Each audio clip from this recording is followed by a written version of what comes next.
let's also pose this question to Rohit Srivastava, the founder of Strike Money Analytics and Indiacharts. Rohit, does it seem like some signs of consolidation happening currently in the market, or do you expect this to reverse and market could even claim new highs even going forward now? No, I don't think. I don't think this is a routine correction or consolidation. I think that this is a topping process of the market. This is the third attempt that the Nifty has made since January to go above 22,130. It failed the first time and second time. The third time we did see it close above that for a couple of days, and again we are below that. Now, of course, the final confirmation to what I'm saying will come if it breaks the 20-day average as well, which is at 21,950. But the setup looks like a slow and steady distribution happening during this time period because different sectors are weakening from time to time and starting to decline.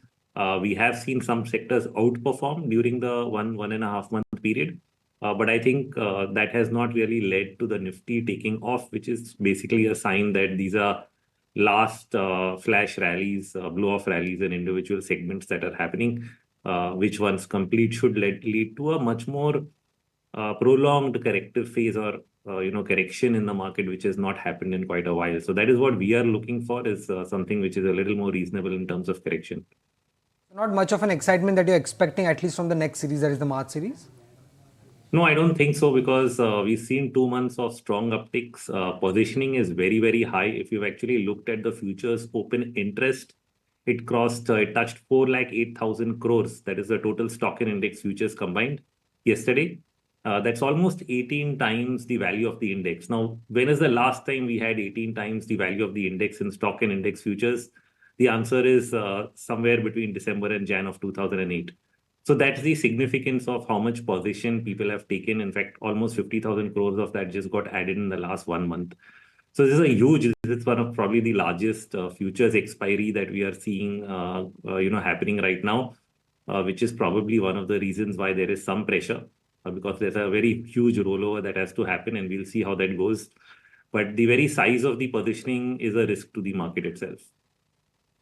Stock specific, have you looked into Max Financial's chart? It's one of the top F&O gainers in trade today, and the stock seems to have taken support around its 100 DMA. How is that stock looking like? Not on my tracking list right now, but I wouldn't, be taking any bullish views on anything right now. Okay.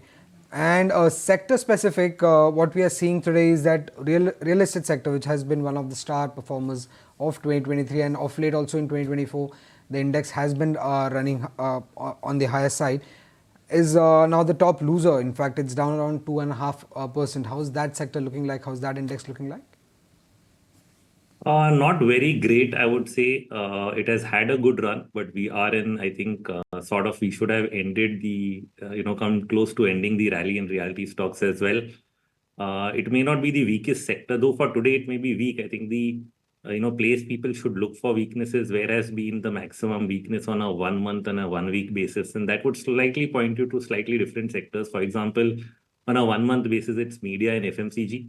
And on a 1 week basis, it is oil and gas, bank, Nifty Bank. And those are, probably places where further weakness could, show up.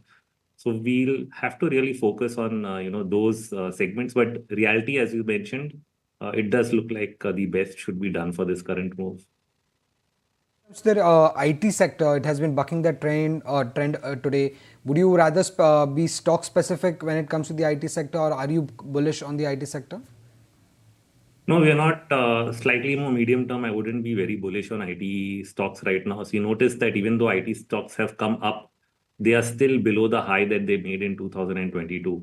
So it's not been a very, very strong move. It's been a very major attempt to come back, but not strong enough to say that they are out of the woods. So which is why I think it's still a lot of headwinds still for IT. So that's not a place I would want to really focus on. Well, that would be all, Rohit. Thank you for explaining your views on various sectors and stock specific action.